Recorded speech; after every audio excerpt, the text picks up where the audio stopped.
So Amy says to me, David, I really just don't meet anyone good on dating apps. It just never happens. It never works. I just don't really feel connected to any of these people. Am I doing something wrong? Hello, this is the Self-Belief Chief podcast. You're here with David Holman. Make sure to subscribe to the podcast if you haven't done so already to catch up with the latest information, research, episodes, conversations. We're putting out content all of the time. So make sure to subscribe and let's begin. So Amy's telling me about online dating and she says, look, I don't think there are any good people out there. Really, I can't seem to find them. I can't see them. I said, okay, let me ask you a question. I said to Amy, do you think you're the most attractive person on that dating app? She has a decision to make. She either keeps going with the lie that there's no one good for her, or she shows some humility. She goes, no, I don't think I'm the most attractive. I said, okay, do you think you are the funniest person probably on that dating app? She's got that same dilemma. Most people, again, choose humility. No, probably not the funniest. I said, do you think you're the smartest? She says, no. I said, okay, do you think that you're the most interesting? No. Okay. Do you think you're the most considerate and caring? No. Okay. So do you think, therefore, there are some people on that dating app that might be well suited for you? She goes, yeah, okay, I guess so. She goes, but David, I can't find them. Now, Amy's that example. Other people's example where all the people that they do think are better than them on that dating app, they just can't seem to connect with them, right? So there's people in both categories, right? Depends where you are. In Amy's case, she's sort of making up this thing in her mind that there's no good people on the dating app. It's not that there aren't good people.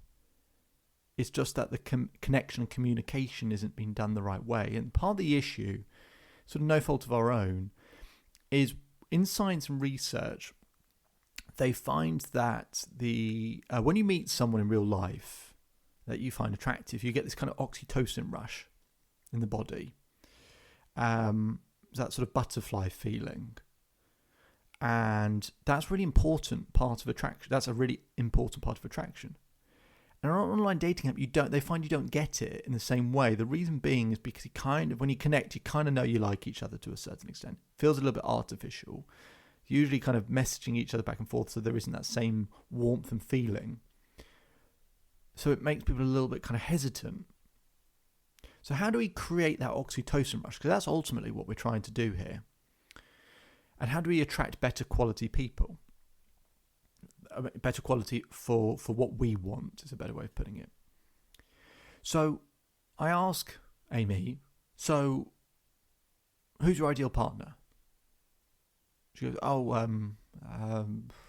someone tall and maybe they're, they're caring. I said, stop. I said, if you don't know the answer to that question, how do you know what to write in an online profile? And she goes, well, I've written down everything that I like. I said, that's the issue. You want to find the intersection between what you want and what your ideal partner wants to hear. Because people tend to write an online profile based on everything that they want. It's not inherently bad, but bear in mind you're trying to market to someone else. So what you need to do, and what we need to do with Amy, was work out, and there's about 30 questions I use to help people work this out, to define their ideal partner. Because once you do that, you can then work out how to write a dating profile that ideal partner wants to hear, read, and see.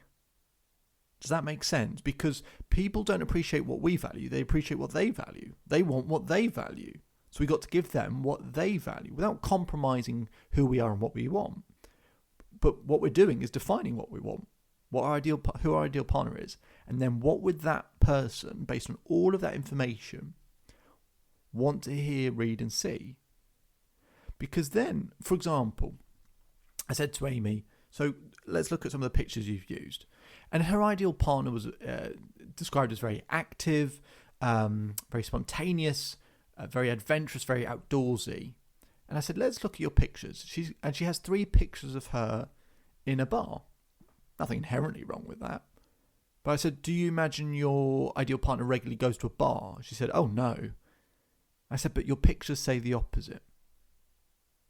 They might be nice pictures of you, but they communicate the complete opposite. An ideal partner who they don't want to necessarily meet someone who regularly goes to a bar, just in this example, they're seeing that you regularly seem to go to a bar. It's half your pictures. So it makes them go, not so sure. Because it's not exactly what they want.